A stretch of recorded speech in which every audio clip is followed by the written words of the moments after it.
Welcome to the Dole Institute of Politics. My name is Ella Brooms, and I am a junior studying political science and psychology with a minor in dance. In addition, I am very proud to serve as the events assistant and as a member of our Student Advisory Board, the official student group of the Institute. The Student Advisory Board is a bipartisan group whose members can access many great opportunities through their involvement with the Institute, including volunteering at programs, networking with our special guests, and professional development opportunities. This summer, I had the chance to intern for Congressman LaTurner as a result of the experiences I've had and knowledges I've gained on the Student Advisory Board. If you are a student and would like to join the Student Advisory Board or learn more about the Lacey program, please email us at dolesab@ku.edu or speak with a student worker after the program. In addition to my involvements at the Institute, I conduct political research as a research associate and peer mentor in the Emerging Scholars Undergraduate Research Program, and involved with University Theater and Dance, and am a member of Delta Delta Delta National Women's Fraternity. A video of today's program will be available on our YouTube channel. You can also access videos of past programs by visiting our YouTube channel. A loop hearing system is available to use if you have a T-coil hearing aid. We also have a limited number of listening devices. If you have questions about the loop system, or if at any time during the program you have difficulty hearing, please alert one of our staff members. After the program, we will have some time for audience to ask questions. If you have a question, please raise your hand and a student worker with a microphone will come to you. Please stand if you are able and ask just one brief question. If you are a part of our virtual audience, you may submit your questions at dolequestions@ku.edu. The Dole Institute's mission is to foster civil and respectful discussion around important and often difficult topics. Please phrase your questions with this in mind. Now, before we begin, I'd like to remind you to please turn off your cell phones. Now, please join me in welcoming our moderator for the evening, Katie Bernard.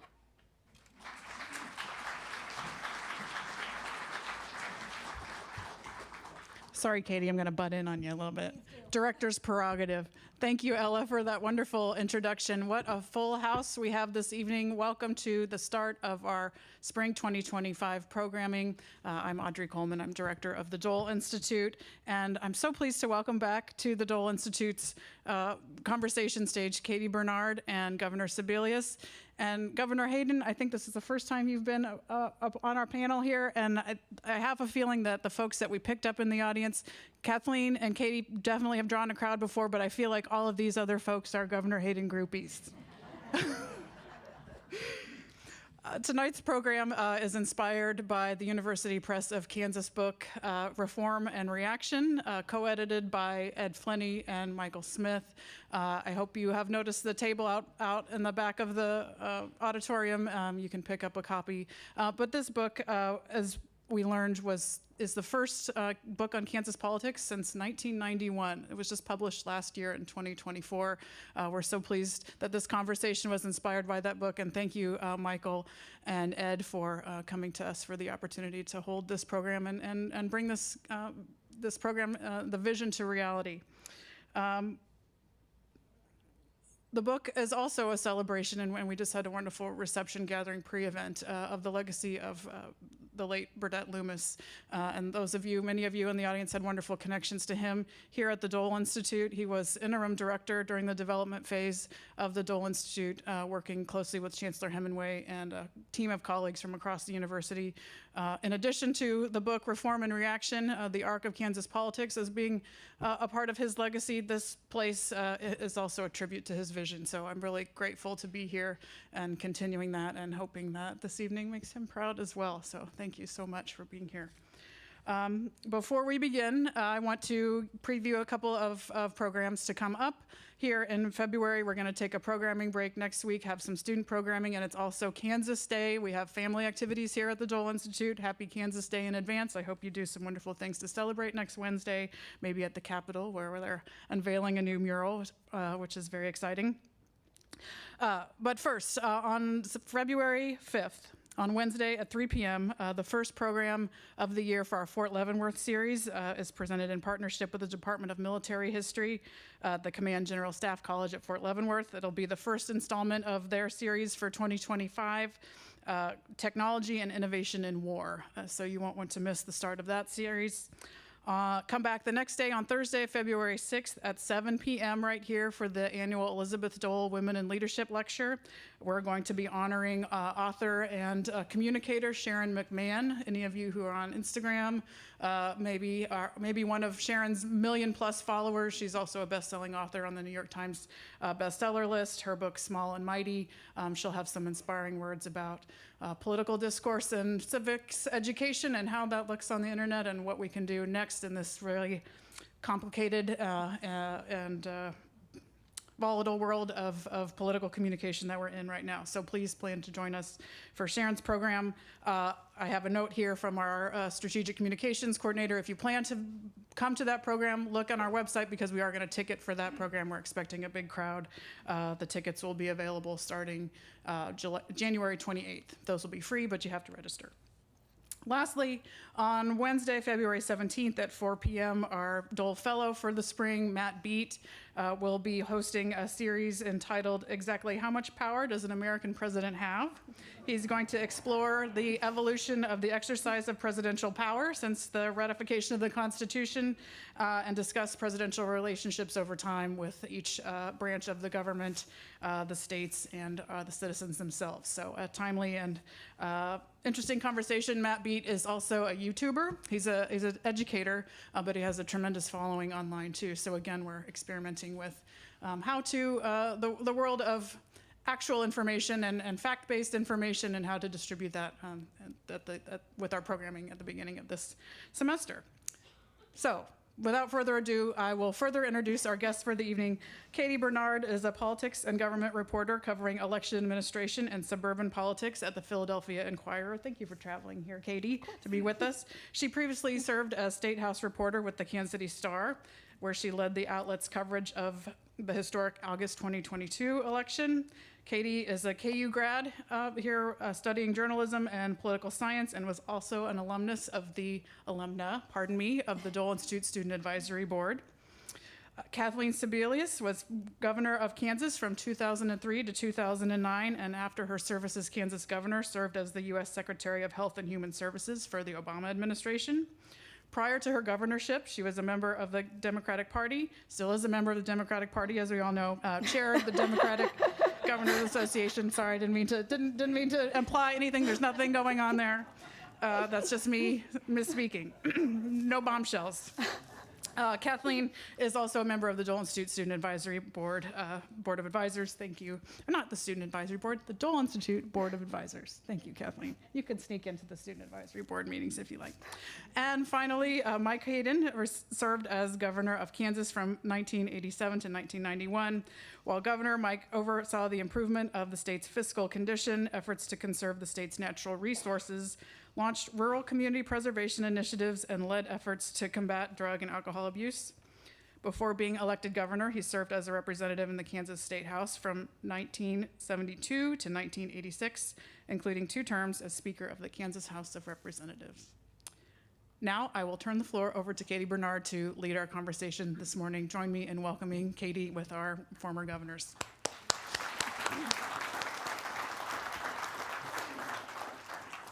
Thanks so much, Audrey. To start with, Audrey gave us a really good overview of you all's careers as governors and post-governors, but as the book that we're talking about today gets into, you had quite the careers in Kansas politics before you even hit Cedar Crest. Can you speak a little bit to what led you to Cedar Crest and the ways that those roles prepared you for the job? You should start because you were before.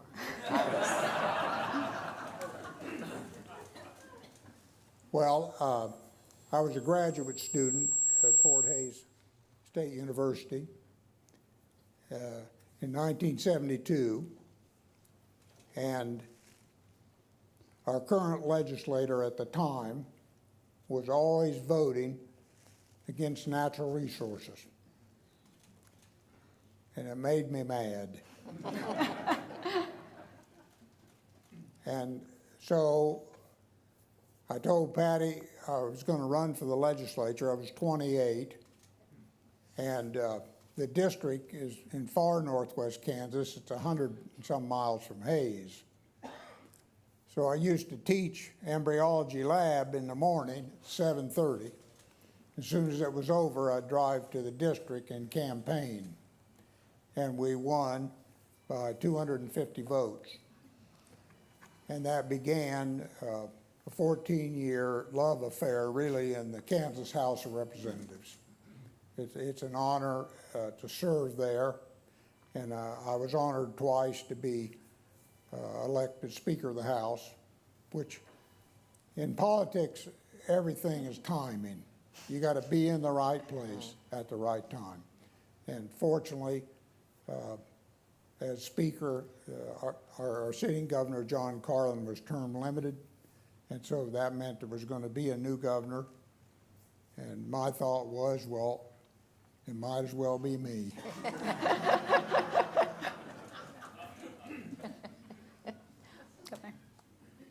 Well, first I wanted to just take a brief aside. I think I spotted Michelle Loomis and Dakota Loomis. Michelle is Byrd's beloved wife, and Dakota is our newly elected DA and Byrd's son, so I'm glad both of them are here tonight since this program really is dedicated to Byrd. And I wasn't even in Kansas when Mike was starting his political career. I married a fellow Western Kansas person, Gary Sebelius, in December of 1974 and came to Kansas in 1975. And grew up in a political family thinking that what people did in the fall was go door to door and put up yard signs. My dad never told me it was a voluntary activity. It was kind of mandatory in our family. And when I came to Kansas, I tried to find my people, some Democrats. And they were so incredibly surprised that there was a Democrat named Sebelius that I was quickly invited in.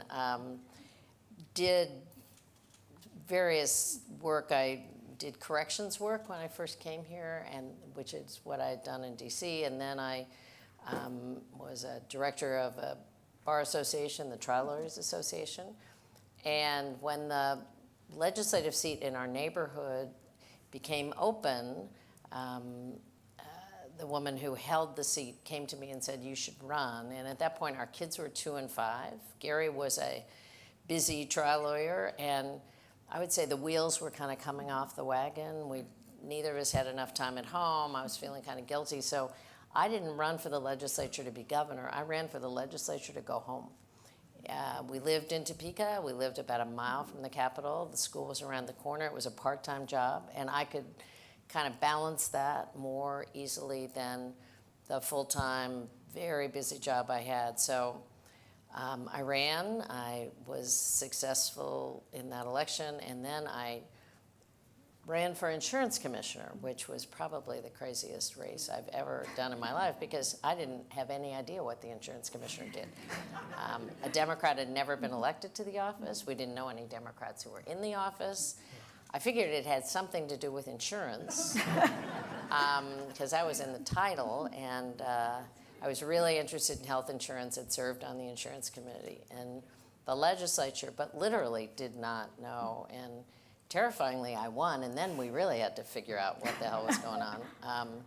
Served there for 8 years, and then there was an open seat for governor. Bill Graves was completing a second term, and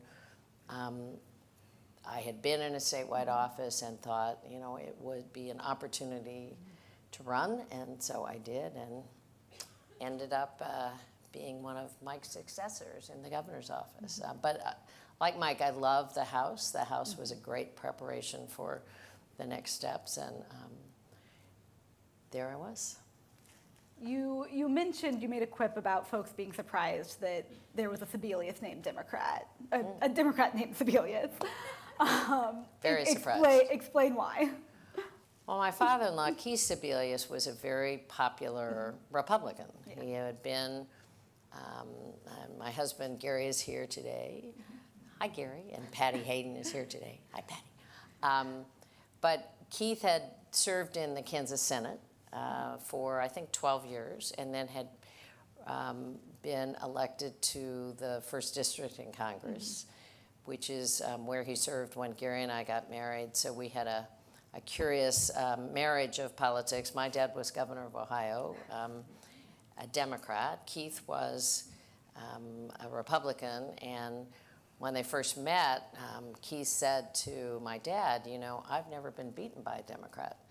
And my dad said, either have I. So they were fast friends.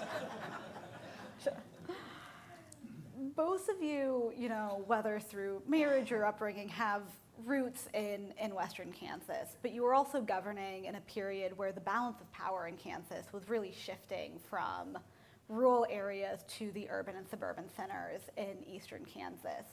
How did you see those dynamics playing out while you were in the legislature and while you were in Cedar Crest? Go ahead. Well, again, so I went to the legislature the year that Mike was elected governor. So we had those in common. I mean, I was there for the 4 years that he was governor. And I would say by the time I got to the legislature, the balance was really shifting. And the population was shifting, the power base was shifting. One of the interesting things that happened, though, Johnson County was still an outlier. Because the school finance formula had not yet been passed, which power equalized money. And for those of you who are not steeped in, and I saw our great budget director, Dwayne Gosen, here, but in the old days before the newest school finance formula, property tax and sales tax and income tax helped to support schools, but local counties could then raise their own money. There was no cap on what you could spend at the local level. So Johnson County legislators, when I first was there, really did not participate actively in trying to pass a school finance formula or fund a school finance formula, because they could actually raise sort of their side pot of money and have very well-funded schools without participating. The new school finance formula changed that dramatically because it put a cap on what you could spend of your own money and what they call power equalized. So everybody collected 20 mills. The 20 mills in Johnson County was worth a hell of a lot more than the 20 mills out of, you know, Santana, Kansas. And so it was redistributed. So suddenly Johnson County became part of the conversation about schools, and I think that began to rebalance the power centers. But there was no question, it was shifting. I looked up, Katie, and you may know this well, and Mike probably knows this very well. As of the census done in 2024, Johnson County now has 21% of the population, 105 counties, 21% of the residents of Kansas live in Johnson County, and it is by far the wealthiest county. I think it's wealthier than probably 90 of the counties put together.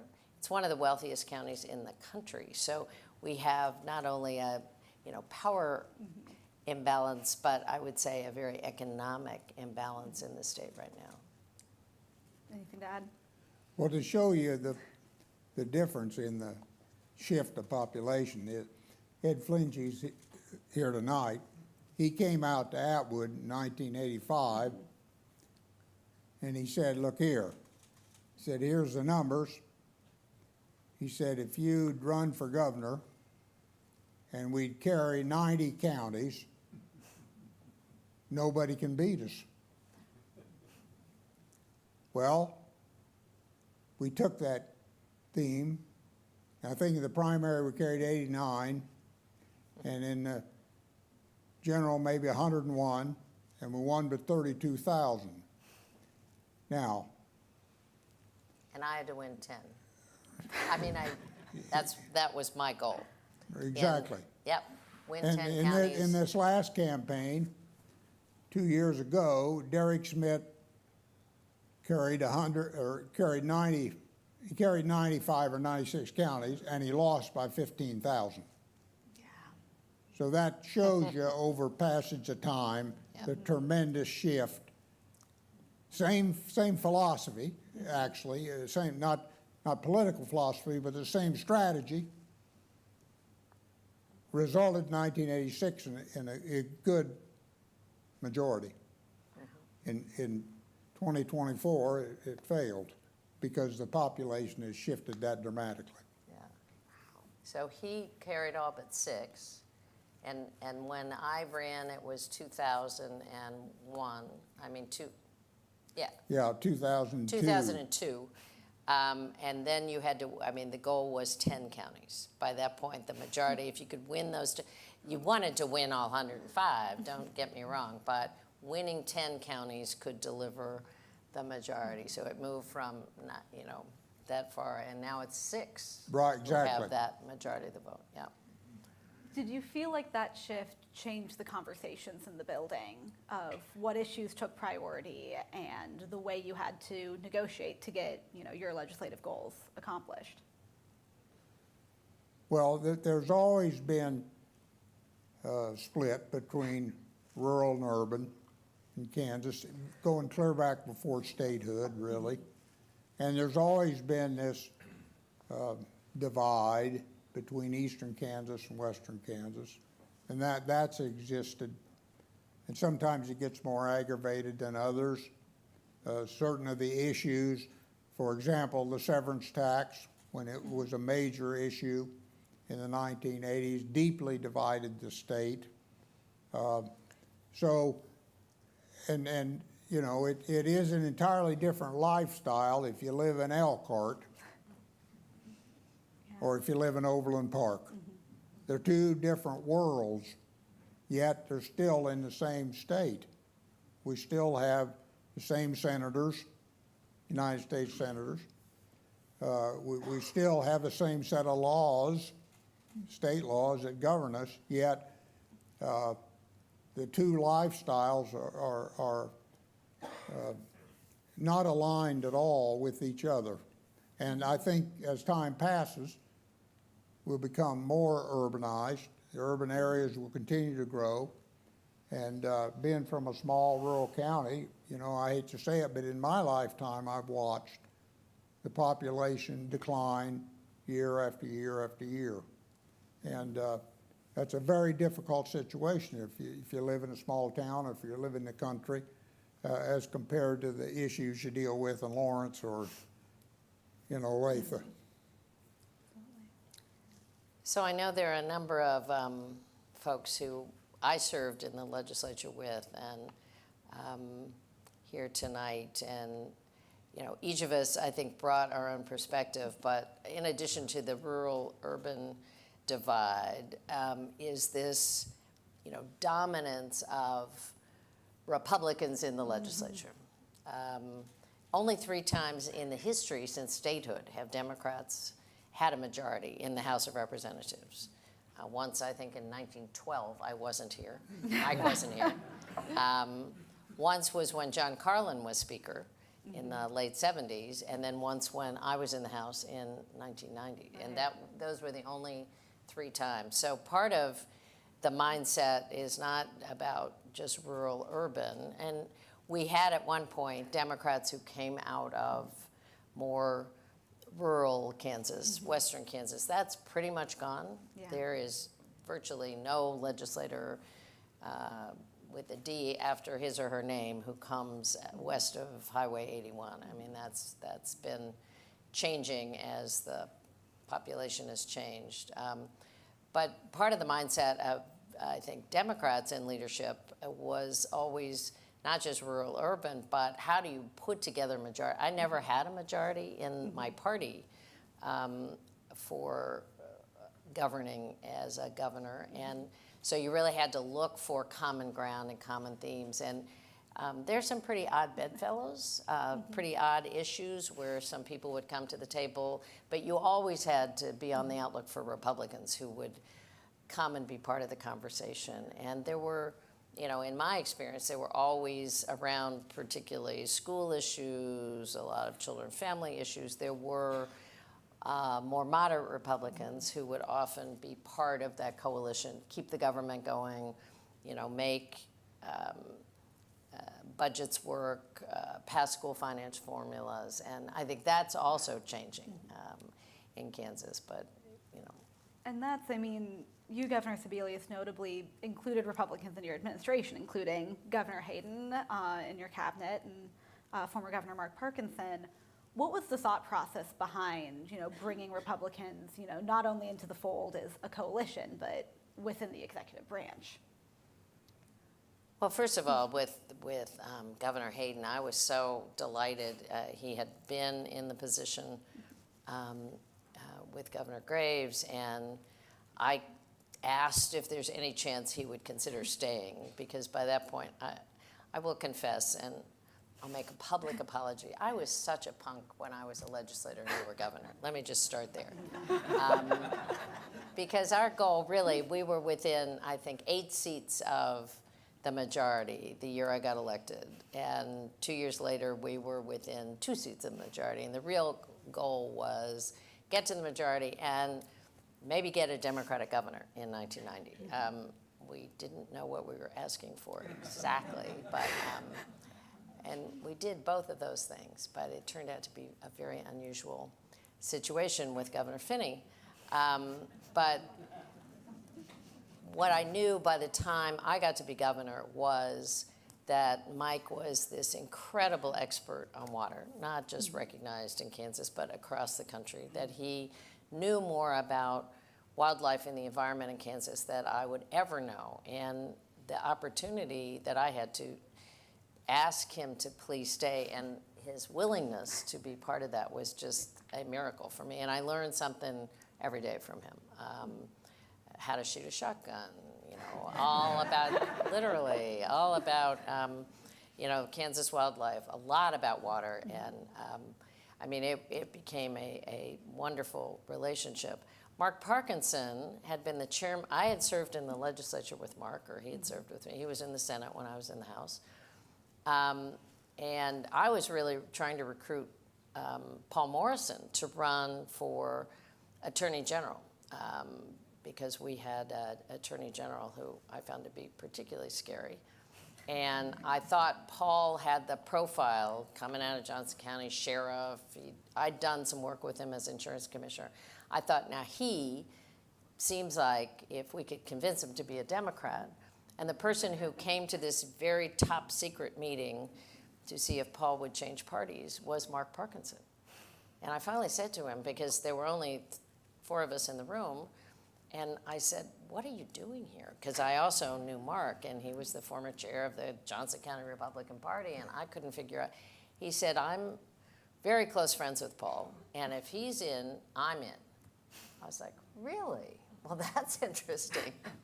So we ended up with a twofer, where Paul ended up changing parties and running for Attorney General and beating Phil Klein, and Mark ended up willing to be the lieutenant governor candidate. And it just was, they both were smart, talented guys. They both had been elected. They also spoke to, I think, Kansans to say, this is not about being a Republican or being a Democrat. It's about, a shared vision of where the state is going and what we believe in. And these folks are part of that value system. And that's a pretty powerful message to be able to send. You mentioned Governor Hayden's, passion for wildlife issues and his, great knowledge on the issue. As governor, one of your key accomplishments was getting the water plan funded. What was, the work it took to get to that, given the tension that exists around water issues in Kansas? Well, we had Governor Carlin had established a water office, but there was never any funding for it. Mm-hmm. So we had it in name only. Mm-hmm. And the whole time, of course, the aquifers being depleted, the whole time the reservoirs are filling with silt, the whole time the streams in western Kansas are drying up, and there's no money. So I said, the whore of whores, we're going to increase taxes, and we're going to raise money for the water plan. And so we put together a plan to do that. Some of the folks in agriculture supported us, some of them didn't. Sand and gravel people probably still mad at me today.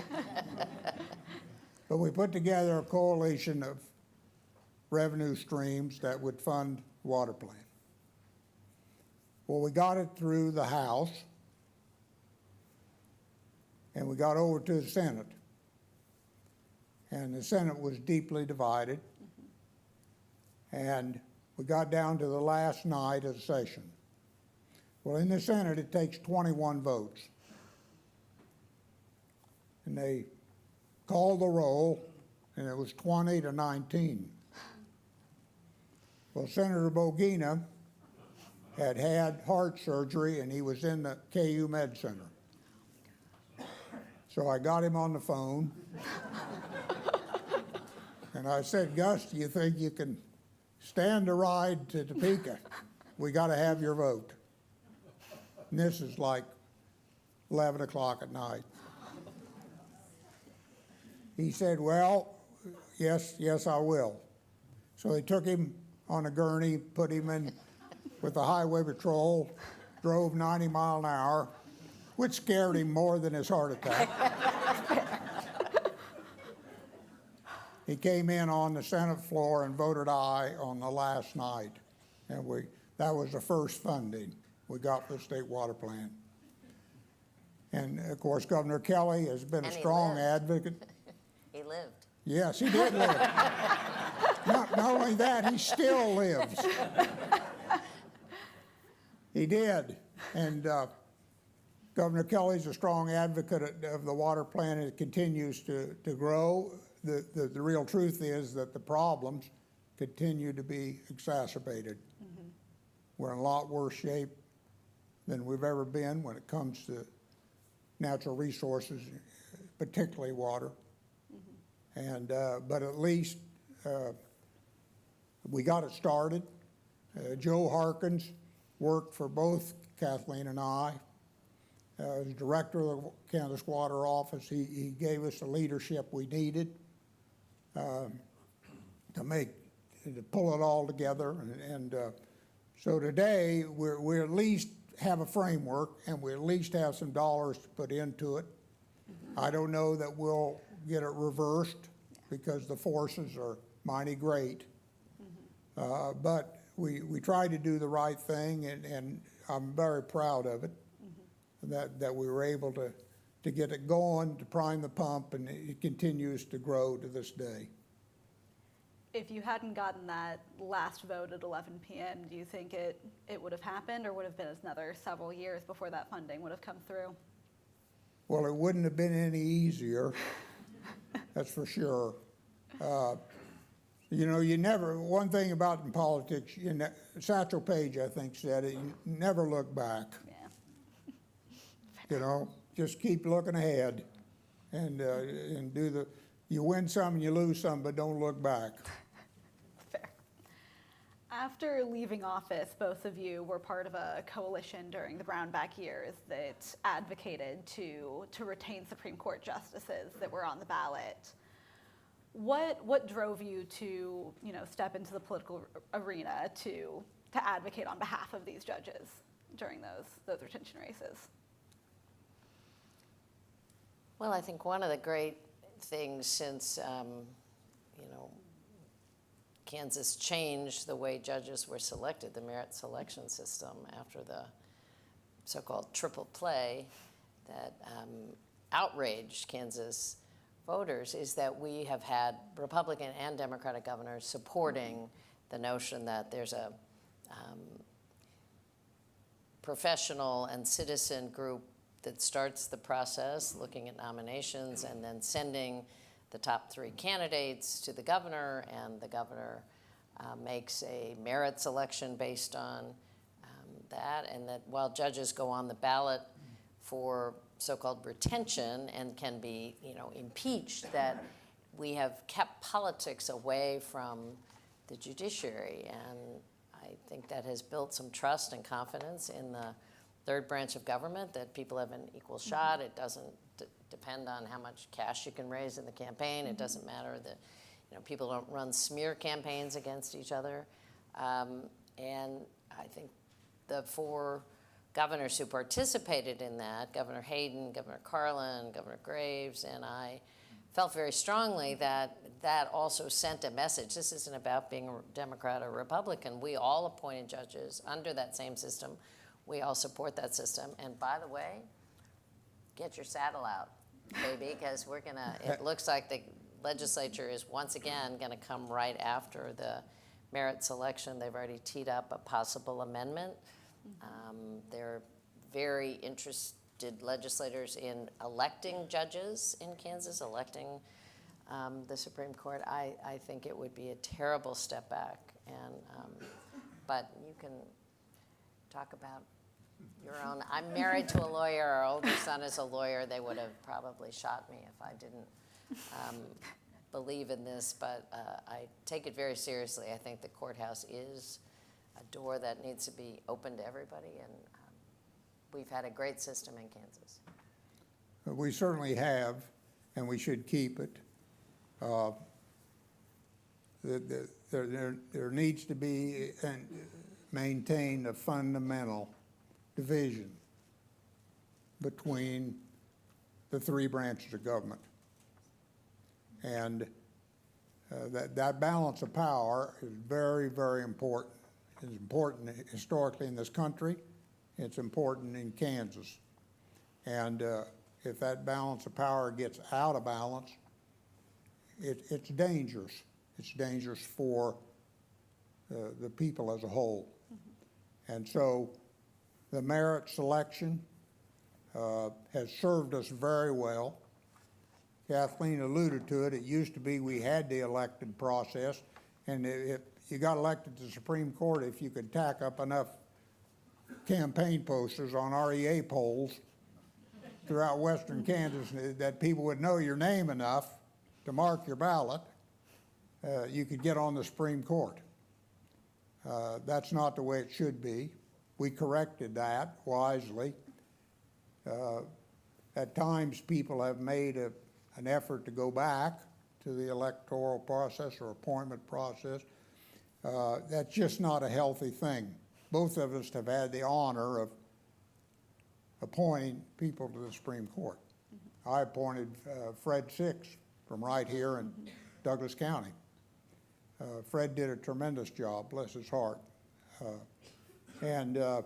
So we need to maintain the merit selection, and I'm proud to join Kathleen and John Carlin and Bill Graves in making sure that we essentially maintain the balance of power. It struck me reading about, both of your terms that the main issues as you were governors, education, finance, water, taxes, transportation, are a lot of the same issues that are front and center today. In what ways do you feel politics in Kansas has changed since you left office?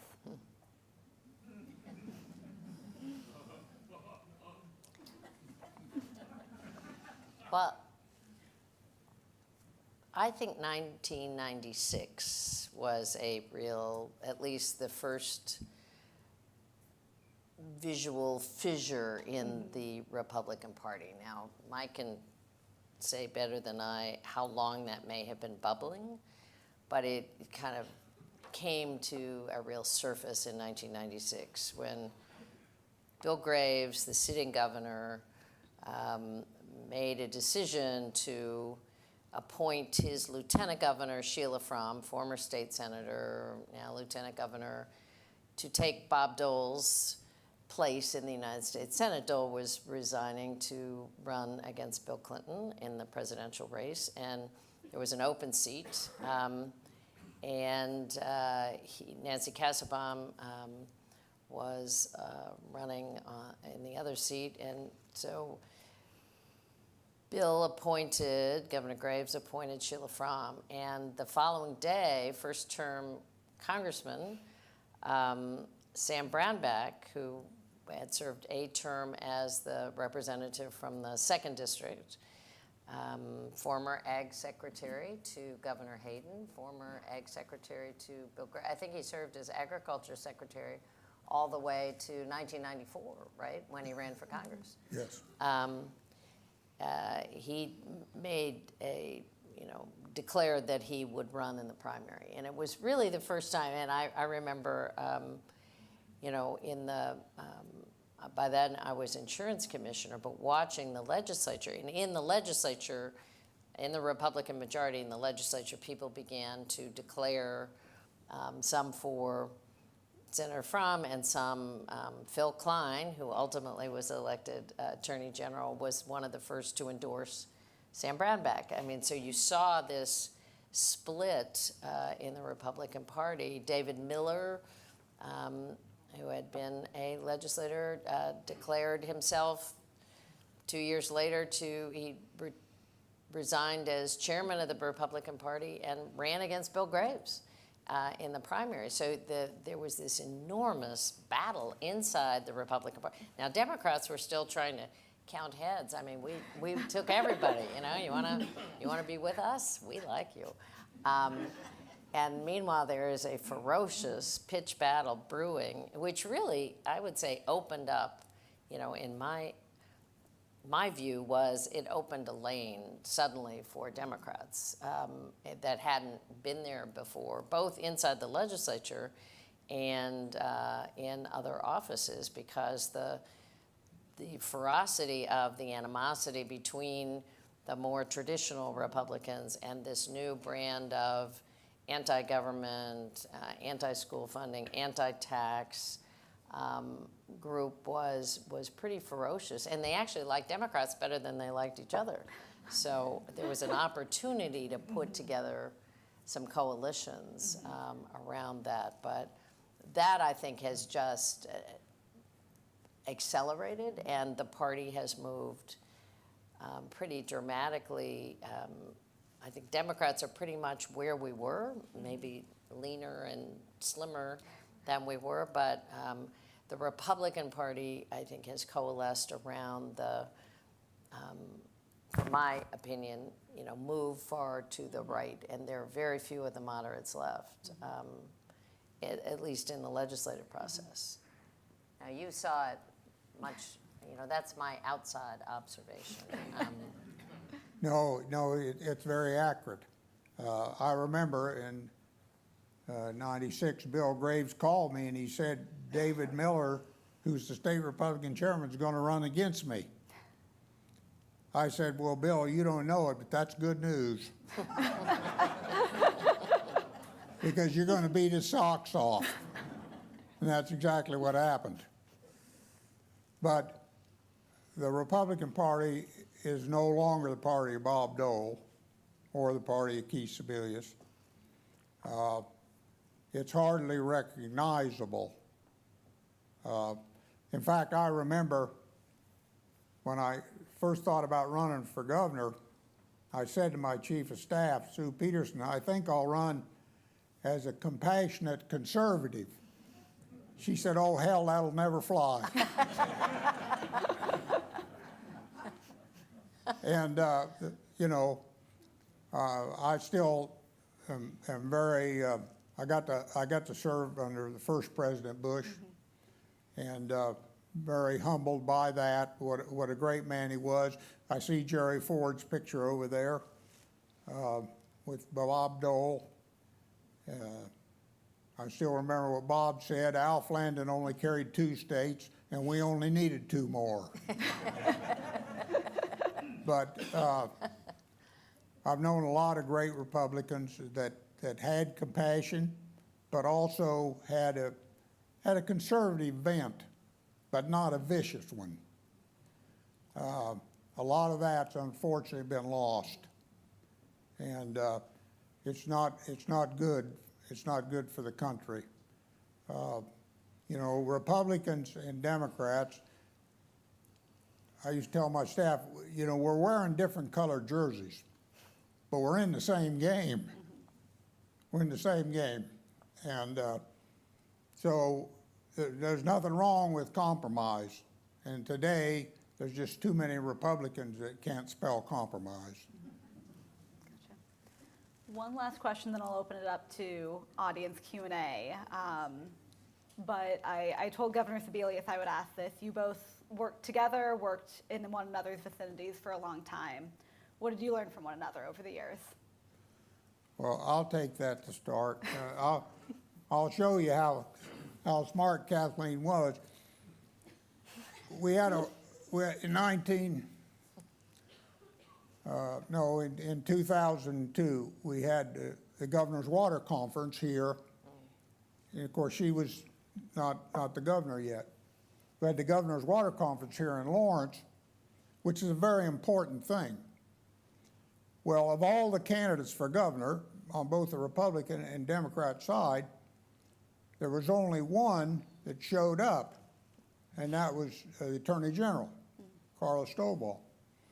And so the newspaper quoted me as saying, you know, it's really disappointing.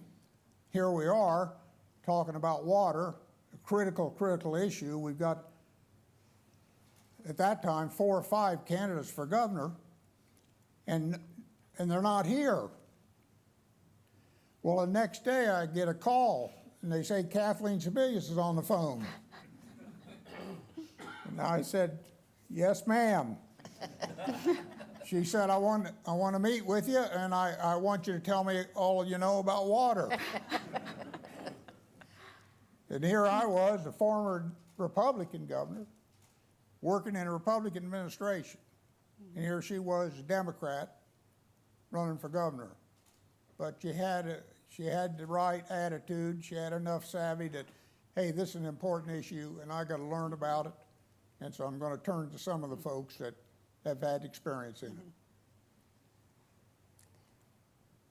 So I've said before, I learned so much from Mike about the environment, which I knew very little about water, which I knew nothing about, and watched him. You know, we put together actually a water cabinet where we pulled all the agencies that had anything to do with water and asked Mike to lead it, and had kind of a very unusual structure, which was a shared budget. We asked them to put all their resources together and figure out how we manage these resources in a way that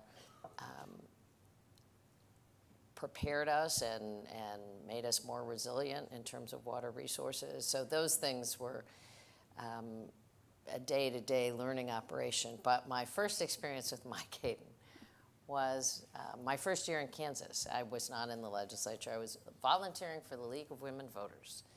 And the Equal Rights Amendment was being considered in the Kansas legislature. And my job as a volunteer was to talk to a group of legislators and ask them how they were going to vote and report back. So one of the people on the list was Hayden. So I went to Mike Hayden, who was in the House, and I said, so, you know, introduced myself, here I am. How do you plan to vote on the Equal Rights Amendment? And he said, oh, I'm a yes. I said, fine. And I reported back to, you know, headquarters of the League of Women Voters, and they said, no, we have them down as a no. So you have to go back again. So the second time I went, I was like, excuse me. I know we talked about this at one point, but maybe you didn't hear me. It's like a yes or a no. I'm, you know, working in the Equal Rights Amendment. I'm a yes. No, I got to tell you, we have them as a no. You got to go back. So the third time, I'm like, God bless America. So I went back, and I think by this point, understandably, Representative Hayden was a little annoyed, and I think he thought there was some fundamental flaw that I had that, you know, and he's talking very slowly, and he finally gets this little grin on his face, and he said, you do understand that there are 2 Haydens in the legislature, right? There was a Leroy Hayden out of Santana who was a definite no on the Equal Rights Amendment. And I managed to talk to Mike Hayden, and he always forgave me for that, but I've always been grateful, so thank you. And he was a yes. I think at this point we'll open it up to audience Q&A. I am forgetting the exact procedure, so if someone can help remind me. Okay, sounds good.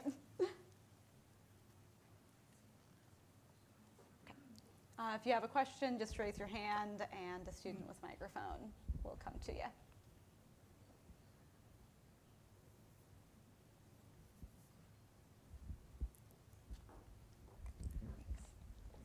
Hi, Governors. Stephanie Sharp. Quick question about the role of money in politics. how did money impact your campaigns and the various decades that you ran? And then how do you see its impact today? I'd also love to know if you remember what you spent on your first gubernatorial campaigns. Thanks. You can start that. Well, money in politics, of course, has grown just exponentially. We used to have fairly, not perfect, but fairly decent campaign laws about how much money you could raise and how much you could spend, and particularly how much you could collect from any one individual. And we used to even have laws that prohibited corporate donations. Over time, unfortunately, most of those guardrails have been eroded. And there's been some court rulings that contributed to that. But money in politics has always been important. So, you know, it's the old saying that it's the mother's milk of politics. But it used to be on a fairly manageable scale within a certain set of guidelines.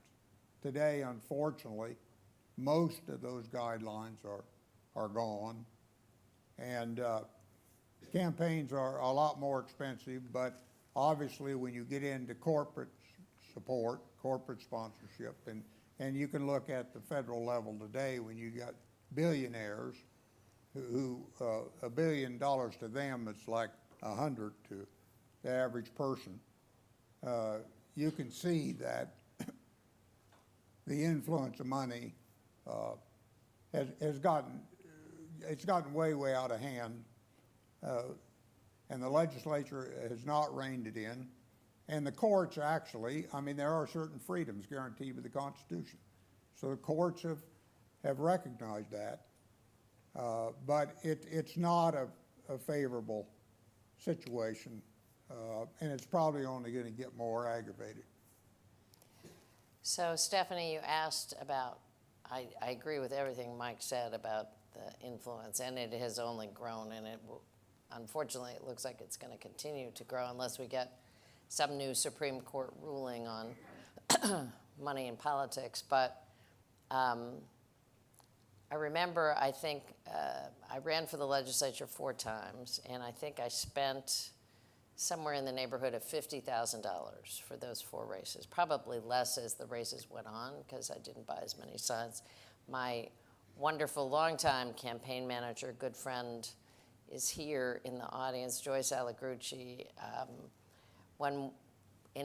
So that was 1986 to 94, and 94 ran statewide, and I think that race was about to go from $50,000 to $500,000 seemed like an incredible leap. But I think we raised and spent about $500,000, and then in 2002, the governor's race, I don't know, a couple $1 million, but I may be wrong about that. But each time was a huge leap, and it all seemed pretty impossible. But now that wouldn't buy you, you couldn't walk around the corner for that. I don't know what people are spending, but it's way, way more than that. And then money is coming from all sorts of groups and entities, and it's almost impossible to tell how much money is being spent on any race at any time, because you can't really track it. If I remember correctly as a reporter, the 2022 governor's race was the most that had ever been spent in the statewide race. Do you remember what it was? I don't know the numbers off the top of my head, so I don't want to quote something wrong. It's a whole lot more than 5 or 6 million, which is where I was. Very much so. I think I saw a hand in the back. Hi, good evening. My name is Alvaro Escobedo, and I owe a lot to this program of the Youth Civic Leadership Institute of Politics, having gone here and graduated at Fort Hays State University, so roll Tigers. And my question is, given that there is no age limit, why an age minimum? To what? There is no. age limit? Why? You mean a minimum to run for office? Yes.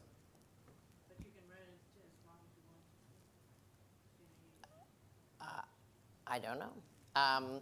I think there isn't any age minimum for a legislator. I No, don't there think. isn't. You could be 12 and be elected to, or There- 9, 4.5.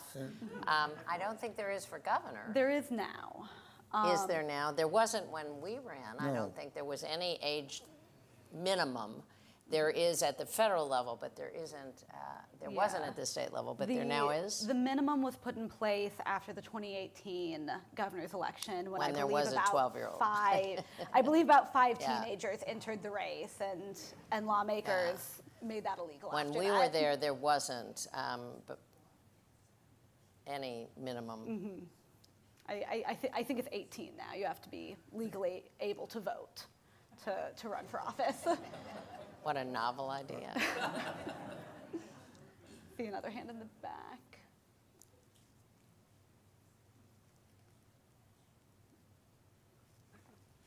Got it.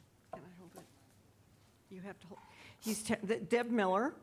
And for the 2 governors, you will not be surprised to know I'm sitting by Jim, and we were arguing about who gets to ask the first question. And I'm And I'm glad protesting to the see fact it's that you. I don't get to hold the microphone myself. I wanted to ask a question. The title of this book is about reform and then reaction, and how that's kind of appeared over and over again in Kansas history and sort of created the politics of Kansas. And I'm curious if, one, that theme resonates with you and your experience in Kansas politics, and secondly, if you think part of where we are today in this situation with no moderate Republicans, or, really what I would say Republicans as I remembered them, even remaining in public life, does that have to do with sort of the theme of this book? Was there a reform, and this has all sort of been a reaction to that?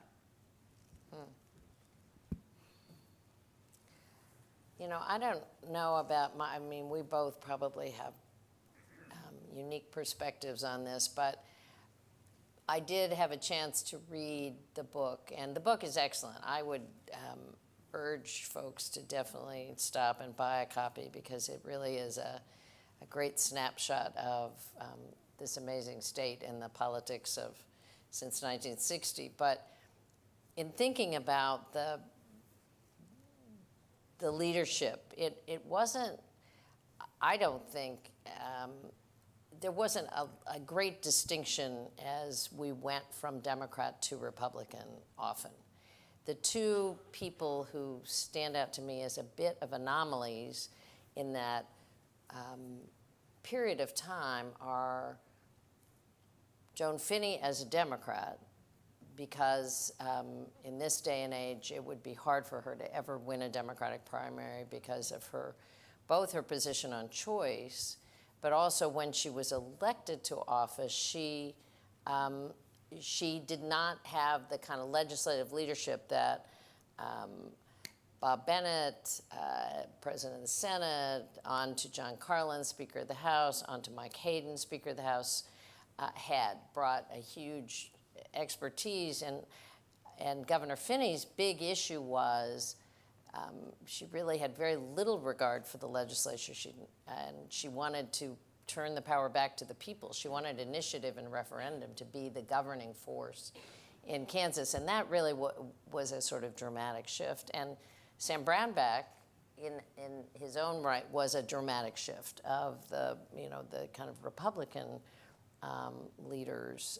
So I didn't find the reforms to be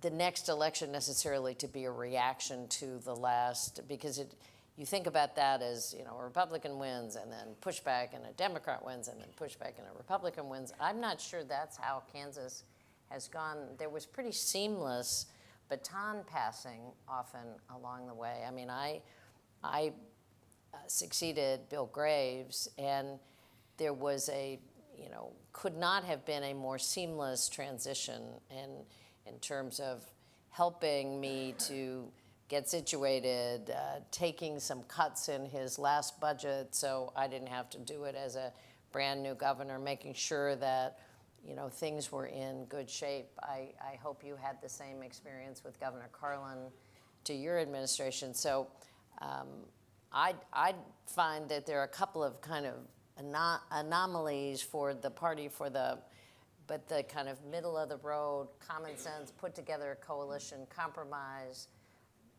was part of both parties' themes along the way. But maybe you have a different perspective. Well, I think there is something to the theme in this sense. In the last 50 years, virtually, every Republican governor has been followed by a Democrat governor. That's true. And every Democrat governor has been followed by a Republican governor. And that's been true now since since Bill Avery, the mid-1960s. And so there is some reaction. I don't know if it's necessarily due to reform. Some of those governors certainly were reformist and did make significant change. Others, perhaps not so much. Yet, the other party captured the governor's seat from the previous party. And so it shows you that there, I think there is an underlying common sense in the Kansas voter. It's not always obvious, not always obvious, but if you look through the arc of time, you see that balance. And I think that's the best way to judge it. So I think the theme of the book, reformists oftentimes don't get reelected. Fair. And because there is a reaction on the, people say what they want, but then when you give it to them, they're not so glad. I think we've got time for about 2 more.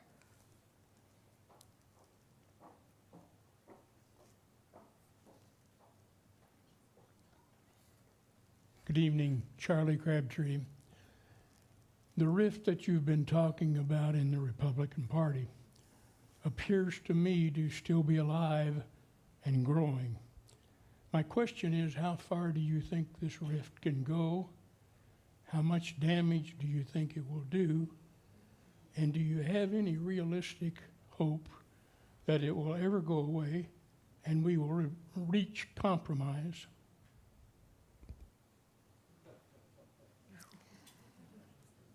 I'm going to let Mike take most of this. But I will say it sort of follows the William Allen White that, when something happens in America, it happens first in Kansas. And 1996 was prescient for the rest of the country. I mean, you're watching the party rift that began to cleave the Republican Party in Kansas happen all over the country, where there's a larger and larger divide. And because of redistricting and gerrymandering and a variety of things, it's now, I think, unfortunate that a lot of more moderate, it certainly is true in Kansas, and I think it's true elsewhere, more moderate Republican candidates have a very difficult time making it through a primary. That also has been the case in congressional seats across the country. So you're seeing Congress become almost locked into, these rigid fights because you end up with really polar opposites. But I don't know what you think about Kansas and where you see this going. Well, you can always become a Democrat. Let me just make that clear. That's still an open invitation. No, gerrymandering has had a huge impact. Just think about it. We're sitting here in the 1st district. The first district of Kansas. Out in Atwood, where I grew up, Norton, where Gary grew up, is in the first district. And the courts have pretty well stayed out of it in saying that, well, the Constitution says it shall be the job of the legislature to reapportion. And so, and of course, Kansas is not near as extreme as a number of the southern states in reapportionment. So I think the situation will become more aggravated before it rights itself. But I think ultimately the pendulum will swing back. That's kind of the gist of the book, is the arc of politics. It swings back and forth. Right now we're at one extreme, but with the passage of time, in all likelihood, it'll swing back. I used to tell my father-in-law that when he retired from Congress, that I intended to run for the first district, because I could go, you don't have to live in the district in order to run for you just have to live in the state. And I could go on the ballot as Mrs. Keith Sebelius, because Gary's name is Keith Gary Sebelius. And he would look at me and smile and then say, "You won't do that, will you?" And I But little did I know that fast forward, I'd live in the first district, so I didn't even have to make it up. Do you anticipate Democrats taking the Kansas House for a fourth time anytime soon? We're a long way from a supermajority is been locked in now for at least the next 2 years, and redistricting had a lot to do with that. Sure did. The legislature redrew lines this time and locked in some districts that will be hard to change for a while, but I think there's always, a new day. And as a Kansas Democrat, I have to wake up every morning and be optimistic. So, but it's a long climb to the majority. One of the great lessons that Kathleen and I both learned is that we both served in the minority and in the majority.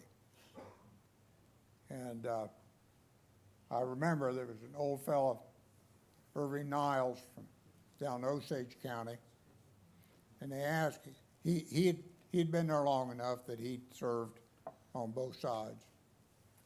And they asked him one time about being in the minority and the majority, and he said, well,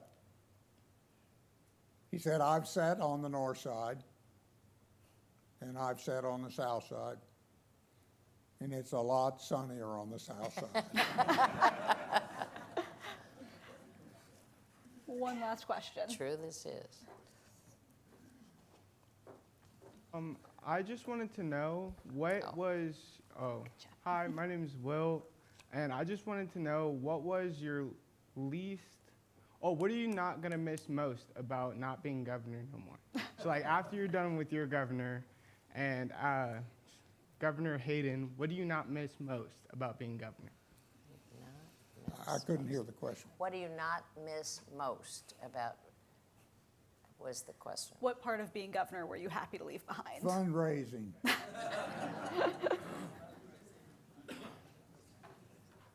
I would echo that. Not having to get on the phone and beg for money is a good place not to be.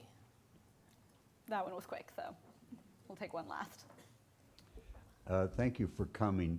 Have courts in other states gotten involved in redistricting? And if so, what would get the Kansas courts involved? Well, the Kansas court was involved. We had a legislative impasse. When was that? The last redistricting? Not this one, but the previous one. And it was after the census, the legislature could not reach a deal, and the courts drew the lines. And actually, they were pretty damn good.